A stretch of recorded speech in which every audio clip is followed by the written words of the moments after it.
मुख्यमंत्री योगी आदित्यनाथ ने समाजवादी पार्टी पर निशाना साधते हुए कहा कि मोदी सरकार ने किसानों के हित में कई योजनाएं लागू की, जबकि विपक्ष किसानों और राम मंदिर को लेकर केवल राजनीति कर रहा है। जिन लोगों के समय में किसानों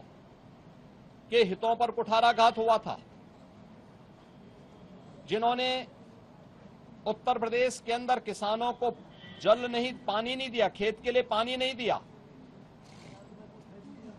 जिन्होंने अन्नदाता किसानों के हक पर बिचौलियों का वर्चस्व स्थापित करवाया, जिन्होंने उत्तर प्रदेश के अन्नदाता किसानों को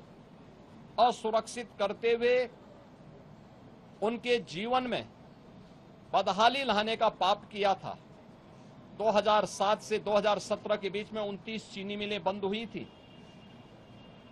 21 चीनी मिलें औने पौने दाम पे बेच दी गई थी। आज उनका दोहरा चरित्र देखिए, वे आज किसान की बात कह करके उनके जले पर नमक छिड़कने का काम कर रहे हैं, जबकि प्रधानमंत्री मोदी जी के नेतृत्व में अन्नदाता किसानों के लिए प्रधानमंत्री फसल बीमा योजना, प्रधानमंत्री कृषि सिंचाई की योजना, जिसके माध्यम से 24 लाख हेक्टेयर लैंड में अतिरिक्त सिंचाई की सुविधा हमने यूपी में दी है। ये परिवर्तन देखने को मिला है, ये हुआ है। अन्नदाता किसान आज एक नहीं, दो नहीं, तीन, चार फसल प्रदेश के अंदर लेने का कार्य कर रहा है। पैक हाउसेज के माध्यम से यहां से औद्यानिक फसलों का एक्सपोर्ट हो रहा है, विभिन्न देशों में हो रहा है। 3,23,000 करोड़ रुपए से अधिक का गन्ना मूल्य का भुगतान हुआ है और 122 चीनी मिलों में से 105 से अधिक चीनी मिलें ऐसी हैं जो चौथे पांचवें दिन गन्ना मूल्य का भुगतान गन्ना किसानों के खाते में कर रही है, जबकि समाजवादी पार्टी के समय में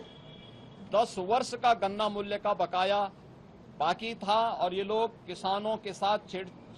किसी प्रकार से उनके हितों को संरक्षण देने की बजाय उन्हें आत्महत्या और पलायन करने के लिए मजबूर करते थे। उनके ट्यूबवेल सुरक्षित नहीं थे। आज 16 लाख ट्यूबवेल में फ्री में बिजली उपलब्ध करवाने का काम ये डबल इंजन की सरकार करा रही है।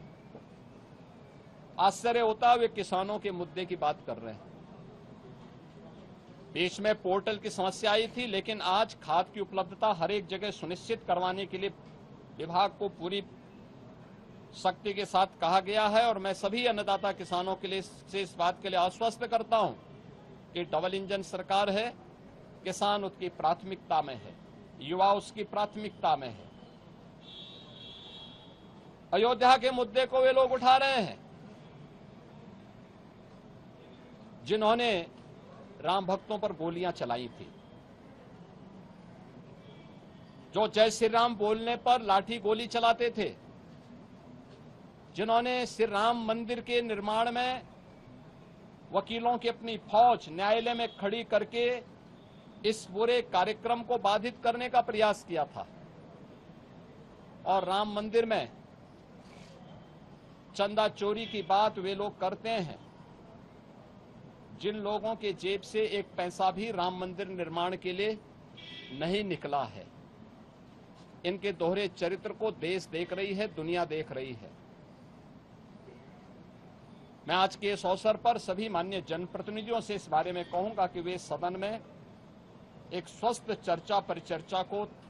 बनाए रखने के लिए कार्य करें। हमारे सभी सरकारी कर्मचारियों ने, आउटसोर्स से जुड़े हुए, संविदा से जुड़े हुए कार्मिकों ने पिछले 9 वर्ष में मेहनत की पराकाष्ठा करते हुए जो मेहनत की है, उनके वेलफेयर के लिए भी सरकार पूरी प्रतिबद्धता के साथ कार्य कर रही है। हमने शिक्षा मित्रों को, अनुदेशकों को, बेसिक, माध्यमिक और उच्च शिक्षा के सभी शिक्षकों को हमने कैशलेस की सुविधा के साथ साथ शिक्षा मित्र और अनुदेशकों के मानदेय को भी बढ़ाया है और अभी उन सभी तबके के लिए भी सरकार कार्य कर रही है। चाहे आउटसोर्स कमीशन को तत्काल लागू करने की कार्रवाई मेरा मानना है कि अगले एक डेढ़ सप्ताह के अंदर हम उसको लागू करके न्यूनतम मानदेय उनका सुनिश्चित करने जा रहे हैं। इस सरकार की प्रतिबद्धता का हिस्सा है। आंगनबाड़ी, आशा वर्कर, रसोईया, ग्राम चौकीदार, इन सभी के लिए भी सरकार ने उनके एक हैंडसम मानदेय उनको प्राप्त हो और उनकी सेवाएं इसी प्रकार से प्रदेश के हित को संवर्धित करने के लिए कार्य करेगी। इसके लिए हम लोगों ने सप्लीमेंट्री बजट का सहारा लिया है और मैं विश्वास करता हूं कि प्रदेश के हित के लिए 25 करोड़ जनता के वेलफेयर के लिए, उनके विकास के लिए विधानमंडल की इस कार्रवाई को शांतिपूर्ण ढंग से चलाने के लिए हमारे विपक्षी साथी नकारात्मकता की राजनीति को छोड़ करके एक सकारात्मक राजनीति को आगे बढ़ा करके उत्तर प्रदेश के इस बदले हुए परसेप्शन को प्रदेश के विकास के लिए और प्रदेश की समृद्धि में अपना योगदान देंगे।